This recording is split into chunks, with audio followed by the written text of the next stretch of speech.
En el Uruguay, un juez de primera instancia detecta una inconstitucionalidad, se declara incompetente y gira de inmediato el expediente a la Sala Constitucional de la Corte. Y esto es lo mismo en Paraguay, es lo mismo en Chile, es lo mismo en Brasil, es lo mismo en todo el mundo, menos en Argentina, Estados Unidos, y no tengo presente algún otro caso. Es un sistema muchísimo más eficaz. Acá lo han tratado de parchar con esta creación pretoriana del per saltum, pero la verdad es que es un parche y que no funciona, porque es absolutamente discrecional y no resuelve las cuestiones. Después hay otras cosas que están en este asunto. La Constitución es ambigua respecto de si la Corte tiene o no la función del control de constitucionalidad. Alberdi lo puso, el control de constitucionalidad, lo escribió en las bases, pero no lo puso claramente en el proyecto, y el constituyente de 1853 sancionó el proyecto D. Por lo tanto, la Constitución salió sin que diga que la Corte es control de constitucionalidad. En esto es copia exacta de los Estados Unidos. En Estados Unidos, escuchen esto porque les va a resultar interesante y sabroso, digamos. George Washington asumió en 1789, tuvo 2 mandatos, 8 años. En 1797 transmitió el mando. Vino otra persona que fue presidente de 1797 a 1801, y en 1801 hay elecciones y pierden las elecciones. El partido de Washington y de este señor, que no recuerdo el nombre, pierde las elecciones. Como perdió las elecciones, en los últimos 15 días antes de entregar el mando, nombró un montón de jueces federales. 1799, 1800, 1801. Se los llama en la historia norteamericana los jueces de las 12 de la noche. Porque la tradición popular dice que estaba a las 12 menos 5 firmando las designaciones. La Constitución norteamericana y la ley dicen que para que un juez asuma, el secretario de Estado tiene que mandarle un oficio al juzgado donde va a asumir.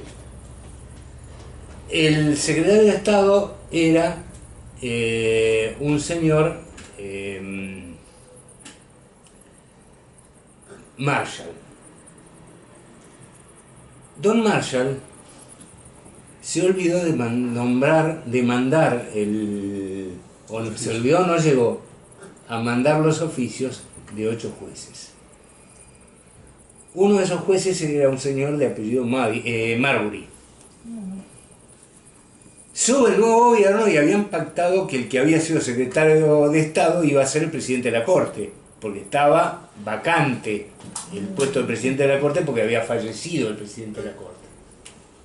Entonces don Marbury se dirige al nuevo secretario de Estado, que era Madison, no el de los puentes, pero era Madison, y le dice, mire, mande el oficio porque yo soy juez. Y Madison le dice, mire, lo nombró el presidente anterior, es de otro partido, yo no lo quiero mandar.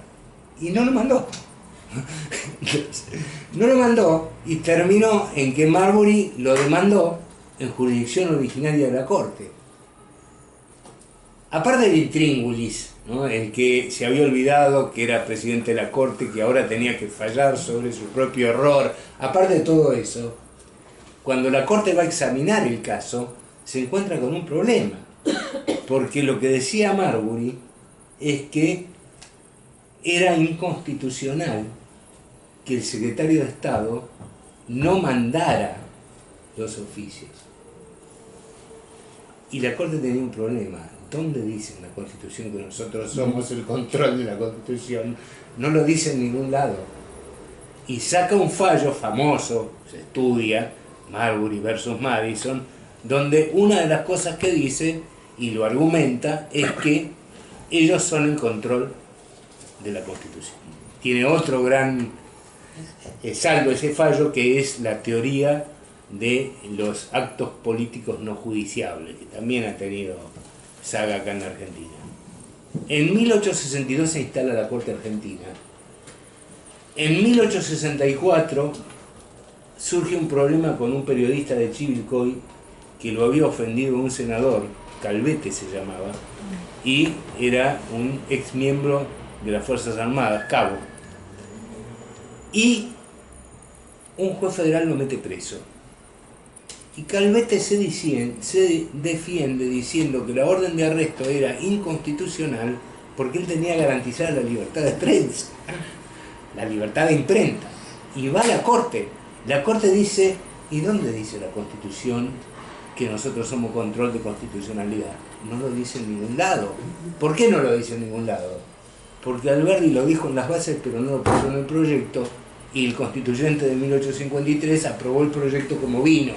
Entonces había que solucionar ese problema. ¿Cómo lo soluciona la Corte? El fallo Yankee. La Corte toma la jurisprudencia de Marbury versus Madison, pero lo hace con un argumento que también tiene historia en la Argentina. No sé cuántos acá habrán leído el caso Calvete. ¿Alguien lo leyó? ¿Calvete? ¿O lo leíste? El argumento de Sarmiento. De Sarmiento yo les dije al comenzar que entre todos los libros que eran base para interpretar la Constitución en su fase originaria, estaba Comentarios a la Constitución de la Confederación Argentina de 1853 de Sarmiento.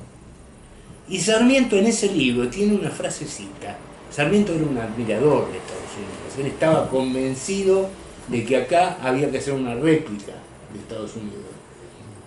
Tiene una frasecita ahí que dice: el sistema de la Constitución no es un sistema que hayamos inventado, es un sistema probado y que funciona. Parece una franquicia esto. Un sistema probado y que funciona. Lo hemos tomado de la Constitución de los Estados Unidos y sería muy bueno que la jurisprudencia de Estados Unidos estuviera en todos los juzgados del país. Esto escribe Sarmiento y la Corte lo toma, la Corte de 1864, para fallar en el caso Calvete. ¿Por qué tomó la jurisprudencia de los Estados Unidos? Porque nuestra Constitución es muy parecida y entonces lo es también, y lo cita en Sarmiento en esa frase. Ese es uno de los orígenes de la teoría de que la Constitución argentina es copia de la Constitución de los Estados Unidos. Hay algunas cosas más para decir, voy a ser muy breve. Hay todo un tema con la cuestión de la capital del país. La Constitución de 1853 decretaba la capital en Buenos Aires. Alberdi en las bases dijo que tenía que ser Buenos Aires. Después Buenos Aires se separó de la Confederación, y Alberdi en el otro libro que le sigue, en el Sistema Económico y Rentístico, escribe: el gobierno de la Argentina es imposible mientras la capital sea Buenos Aires. O sea, se da vuelta totalmente. Ustedes saben que la cuestión de la capital no se va a solucionar hasta 1880. El sistema electoral, esto sí es importante. Voy a ser muy breve porque no da el tiempo. Alberdi era partidario del voto calificado. Y lo dice clarito. Lo dice de manera expresa, tanto en las bases como en el Sistema Económico y Rentístico. Él planteaba que si se promovía el voto popular sin ningún tipo de resguardo, rápidamente el sistema constitucional que él había diseñado iba a ser borrado. Y en 1857, él era parte de ese gobierno porque ya se vio, digamos, la relación especial que tenía él con Urquiza. Urquiza además lo nombra embajador en Francia. En 1857, el Congreso de Paraná sanciona la Ley 140, Ley 140 del Congreso de Paraná, ley electoral, que continuó en vigencia hasta la sanción de la ley Sáenz Peña, y es la ley que establecía todas las trampas que utilizaron los gobiernos conservadores para perpetuarse desde 1862 hasta 1916. El voto cantado, la forma en que se hacía el padrón, dónde se constituía la mesa electoral, todo eso estaba en la ley 140. ¿Y qué tiene que ver esto con la Constitución? A ver, la esencia de la democracia es el voto, pero nuestra Constitución no dice ni una palabra de cómo tenía que ser el voto. No hay previsiones sobre la forma del voto en la Constitución. No se olvidó Alberti, no las quería poner. Porque, claro, por eso él lo delegó a una ley especial, porque él en realidad era partidario del voto calificado. Y imaginen ustedes que tuviéramos en la Constitución normas relativas al voto que establecieran en forma taxativa el carácter secreto del voto. Porque, ojo, no está eso en la Constitución. Es una ley del Congreso, la ley Sáenz Peña. Si se estableciera en forma taxativa el carácter secreto del voto, la discusión que hoy tenemos sobre si hay posibilidades de que se viole el secreto del voto con el voto electrónico no existe. Esto es otra falla de la Constitución, y esto les muestra una cosa más de por qué es necesario actualizar esa Constitución. No se concibe una Constitución donde la institución fundamental de la democracia, que es el voto, no está regulada.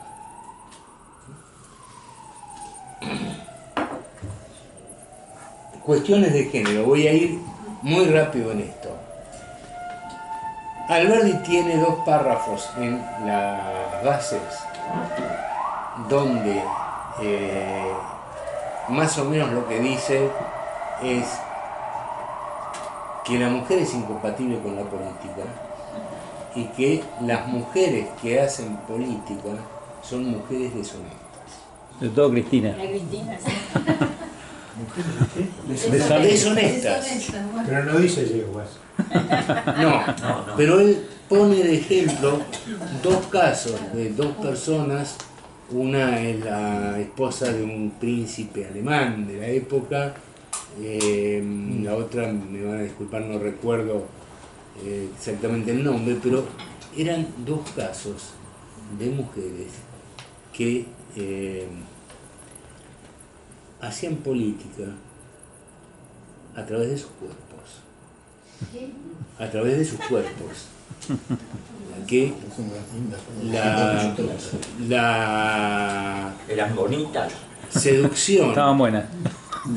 la seducción y los vínculos sexuales que establecían eran muy importantes en sus manejos. Y Alberti lo cita y dice claramente que no hay posibilidad de otra forma de hacer política para la mujer que no sea esa, y por eso la fulmina, digamos, ¿no? La Constitución argentina no tuvo nunca nada en materia de cuestiones de género hasta 1994.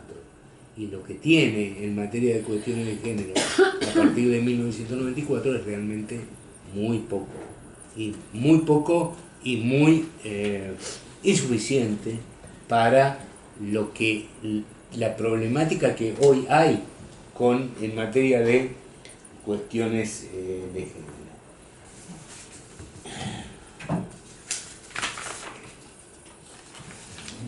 Dejé para el final, último tema, y si hay tiempo Pero me hubo hacen... mujeres, digamos, que fueron monarcas. O sea, y no me Sí. termina de cerrar, porque hubo Salinas, Bueno, tenés que leer, reinas, digo... tenés que leerlo, Alberti. Yo no Por eso niego... digo, Sí. no, porque lo pienso como una cuestión de época también, ¿no? La referencia de Sí. la mujer política. Bueno, habría que entender que... Habría que leerlo, Alberti. Están Sí, están las pero- citas en el material. Sí, como para Eh, investigar también. por otra parte, digamos, yo transcribo lo que Alberdi pensaba, Sí. y no pienso yo No, se entiende. que Alberdi Pero digo, era un fiel intérprete de lo que estaba sucediendo en su época. claro. Creo que ya para esa época, digamos que había bastantes discordancias entre lo que él planteaba y la realidad, pero lo cierto es que él la Constitución la escribió así. Y por último, algo sobre la cultura y la educación. Alberdi sostenía que no existía cultura nacional, no existía cultura argentina. Toda la cultura provenía de Europa y esa era la única que valía. Y en cuanto a la educación, y con esto cierro, él era un firme sostenedor de la educación privada, sobre todo la universitaria. Sobre todo la universitaria. No le hicieron caso del todo los de la Constituyente del 53, porque en la Constitución de 1853 se estableció que era obligación del Estado proveer educación pública gratuita. Y eso lo sacó Mitre de la Constitución en 1860. Quedó educación pública, pero no gratuita.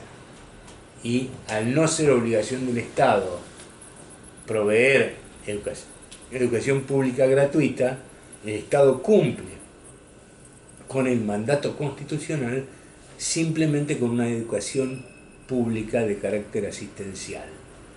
Los que están en estado de indigencia y no pueden pagar la educación privada, para ellos tenemos la educación estatal.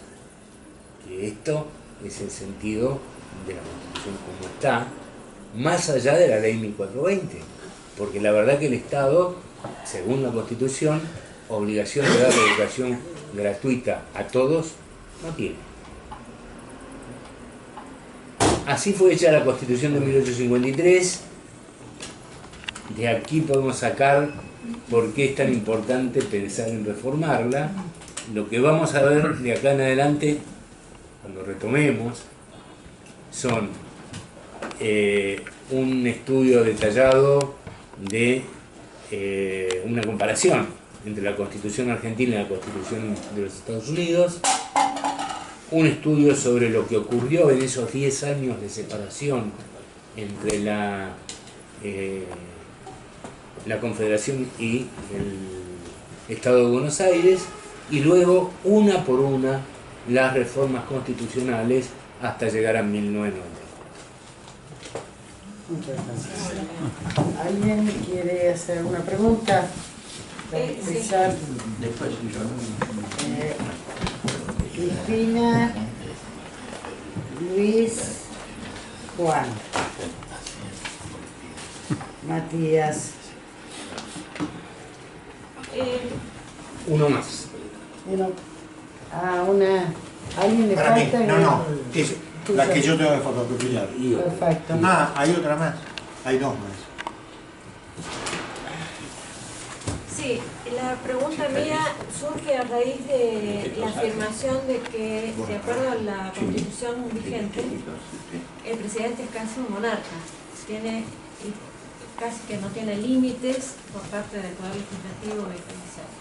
Entonces me pregunto, ¿cómo ocurrió que a Cristina le costó tanto gobernar pese a esa situación? Porque aparecieron obviamente elementos que no están previstos en la Constitución, como son los medios, pero con gran complicidad del Poder Legislativo y del Poder Judicial. Sí, esa explicación para mí es un agravante, pero no quisiera simplificar tanto, ¿no? Bueno, hay dos cosas. Primero que el plan de gobierno de Cristina se funda en un estado activo y en un sistema económico neo-keynesiano. Lo dice en su discurso, ustedes repasen el discurso inaugural de Néstor Kirchner el 25 de mayo de del 2003, él dice que el sistema que viene a proponer, dice, llámenlo neo-keynesiano si quieren. Era francamente keynesiano, y esto es opuesto a lo que quiere la Constitución. Con lo cual, quienes quisieron ponerle demandas de inconstitucionalidad tenían de que tomarse. Y por otra parte, porque hoy tenemos una democracia de masas con factores, con poderes fácticos que no existían en 1853. O sea que contrarrestaron el poder que tiene el presidente con esos dos factores. Primero, que en realidad lo que ella proponía no es muy congruente con la Constitución. Esto es difícil decirlo, pero es la realidad, y la única verdad es la realidad, es y los poderes fácticos los tenía en contra. Tenía poderes fácticos en contra con elementos que realmente se le podían cuestionar, porque no se le puede en el sistema de la Constitución ponerle límites al capital, no existe. Luis. En la misma línea de pensamiento de Cristina, evidentemente ese poder omnímodo de presidencialista nos lleva a pensar que para equilibrar lo que acabas de mencionar, entendí como parte de la respuesta, es el poder popular. Esto no aparece mencionado, hasta donde yo pude captar en estas tres presentaciones, explícitamente y detalladamente, obviamente por la concepción capitalista que existe. No sé si estoy confundiendo las cosas, pero entiendo que las manifestaciones del poder popular son prácticamente la única manera de equilibrar ese poder omnímodo del presidencialismo. En el terreno fáctico y político sí, es la única manera. Pero si alguien me preguntara cómo se hace, yo me tendría que remitir a Macri y decir no sé. Eso te la debo. No tengo la respuesta. No tengo la respuesta. Porque incluso, digamos, las monarquías, que también son una manifestación fuerte de un poder en una sola persona, reconocen que el poder popular es efectivamente una manera de equilibrar y balancear esto. Y yo, asociado a esto, quería preguntar, ¿qué antecedentes constitucionales hay en países como los islámicos o asiáticos de distintas formas? Porque, de todos modos, por ejemplo, yo conozco algún caso en Qatar, donde en estos momentos, en estos años, un par de años recientes, ha habido manifestaciones populares oponiéndose a decisiones del Principado. A ver, confieso que no soy un conocedor de las constituciones de países islámicos, más allá de que hay una cuestión básica que es que los países islámicos no tienen tradición cultural en la ilustración, y eso es toda una definición, porque ellos no separan la política de la moral, y eso impregna sus constituciones. No podría hablar de eso, porque más allá de lo que dije, no tengo ningún conocimiento. Alguna vez abrí partes aisladas de la Constitución de Irán, pero no tengo realmente conocimiento como para internarme en ese camino. Pero con respecto a lo que vos planteás, realmente el presidencialismo es una adaptación del sistema monárquico y es muy poco democrático. Los sistemas más democráticos son los parlamentarios, donde la concentración del poder en el Ejecutivo es imposible porque el Ejecutivo sale del Parlamento. En los sistemas parlamentarios no hay elecciones primarias, no hay balotaje, no hay alianzas electorales, no hay nada de eso, porque lo que se vota son listas de los distintos partidos y en todo caso las alianzas para formar gobiernos son siempre programáticas y posteriores a la elección, contando los diputados que cada uno tiene en el Parlamento. Entonces, esto tiene otra consecuencia, que es en el sistema argentino, como se elige el presidente, que eso sí está en la Constitución, el destino del país se juega a la taba en una noche, y el que gana, aunque gane por un voto, da vuelta el país sin tomar en cuenta lo que piensan todo el grupo, la mitad que tuvo un voto menos. Eso es una barbaridad y de democrático no tiene nada. Y con el sistema de elección por balotage también arrasa con el federalismo, porque la esencia del federalismo es la constitución de una nación por el acuerdo de un grupo de estados que formalmente tienen que ser iguales entre sí. Si el presidente con semejante poder es electo sin tener en cuenta las unidades que forman parte de la nación, ahí de federalismo no hay nada. O sea, es un sistema el nuestro realmente muy antidemocrático por la concentración del poder en una persona, un sistema con poca seguridad jurídica, porque todo puede cambiar simplemente más en esta época de democracia de masas, influida por los medios. El que tiene una buena alianza con los medios y puede construir la opinión pública, gana. Y gana manipulando a la gente y cambia todo. Entonces no hay seguridad jurídica. Sí, hablemos de poder popular, pero poder popular conservando este sistema constitucional no va a dar resultado, porque en un golpe de mano el otro sector recupera el poder y todo va para atrás. En realidad lo que pasa es que nunca hubo en la Argentina un ejercicio que se hiciera cargo de la necesidad de gobernar conviviendo democráticamente con todas las opiniones políticas. La aspiración de cada grupo político es llegar a tener la presidencia para pasarle por arriba al otro. Y eso de democrático no tiene nada. Es hegemónico.